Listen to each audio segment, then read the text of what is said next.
I was really thrilled to be part of this group. I actually studied in Senegal 3 years ago as part of my undergrad experience, and it was exciting, and it was such a coincidence to be able to go back and see people that I had met there 3 years ago and that I didn't think I was going to see again. And to be in space that was familiar in some ways, but really unfamiliar because it's a completely different country and a different way of life and a different culture and just different sights and smells and feelings, like walking through sand and like smelling the sea that's so close to where we were staying. So it was really good to be kind of put out of my element in that way, and like people have been saying, to kind of learn my identity outside of a context that allows me to just feel like this is normal life and this is how things go. So it's kind of like removing myself from that and learning learning the independent nature of Americans, and that's something that is very much deep within me, but I'm trying to kind of struggle with the idea of, community is really important, and I live in a community now, and there's so just kind of that struggle between independence and communal living that, as Lizzie was saying, is apparent in Senegal. The social forum itself was really exciting. The opening march was probably the most gigantic crowd I have ever seen.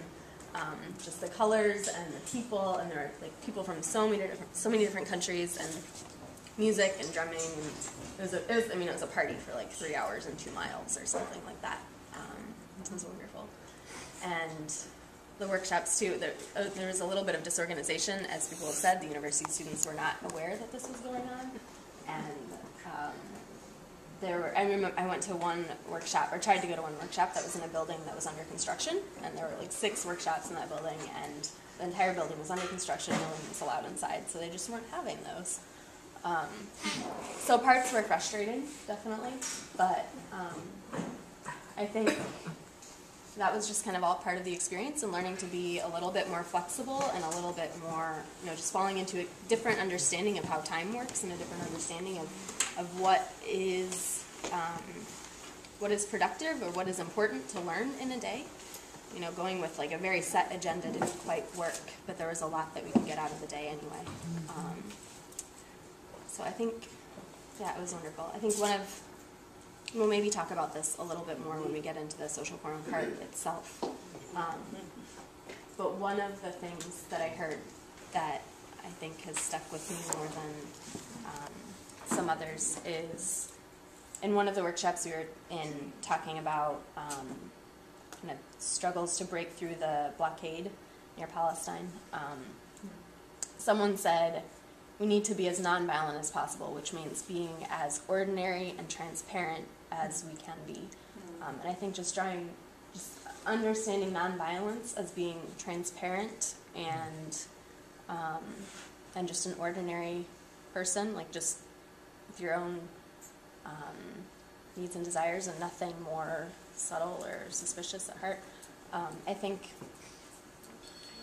that struck me, in that the opposite is also true, that hiding things from people and limiting people's access to what's going on is a violent act, and that is something that I can see here in Detroit and in what's happening, and all the Detroit to Dakar parallels of food sovereignty and what's happening now with the emergency financial manager, and just hiding things is a violent act. So that's something that I've been thinking on since returning.